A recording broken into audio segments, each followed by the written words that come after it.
Israel Iran के बीच जारी जंग की 10 बड़ी खबरें आज आपको विस्तार से बताते हैं। इजराइल और ईरान के बीच जारी युद्ध अपने 7वें दिन में पहुंच गया है। दोनों देश एक दूसरे के बड़े शहरों को निशाना बना रहे हैं। दोनों देश एक दूसरे पर मिसाइल और ड्रोन दाग रहे हैं। एक लाइव संबोधन में ईरान के सर्वोच्च नेता अयातुल्लाह खामनेई ने घोषणा की कि राष्ट्र एकजुट रहेगा और बाहरी दबाव के आगे नहीं झुकेगा। ईरान की ओर से दावा किया गया है कि उसने पहली बार इजराइल पर सेज्जिल मिसाइलें दागी हैं। ईरान ने इजराइल पर बड़ा हमला किया है। ईरान ने तेल अवीव पर मिसाइल दागी है, जिससे कई इमारतें जमींदोज हो गई। इजराइल ने दावा किया कि ईरान ने एक साथ 25 मिसाइल इजराइल पर दागी, जिससे पूरा इजराइल दहल गया है। ईरान लगातार इजराइल पर अटैक कर रहा है। ईरान ने तेल अवीव से लेकर बीर शेबा के सोरोका अस्पताल पर अटैक किया है। ईरान के मिसाइल अटैक से तेल अवीव में इमारतें जमींदोज हो गई हैं। वहीं ईरान ने सोरोका अस्पताल में मिसाइल दागी है। अस्पताल में तबाही मच गई है। संयुक्त राष्ट्र सुरक्षा परिषद शुक्रवार को एक इमरजेंसी मीटिंग करेगी।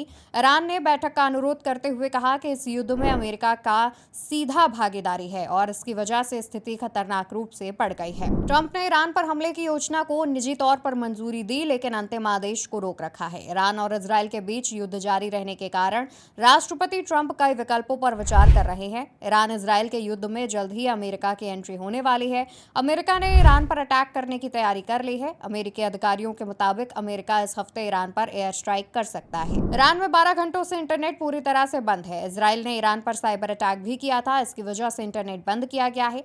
ईरान और इजराइल के बीच जंग जारी है। इसी बीच ईरान के संचार मंत्रालय की तरफ से ऐलान किया गया है कि अपने लोगों की जान और संपत्ति को खतरे से बचाने के लिए इंटरनेट पर अस्थायी तौर पर पाबंदी लगाई जा रही है।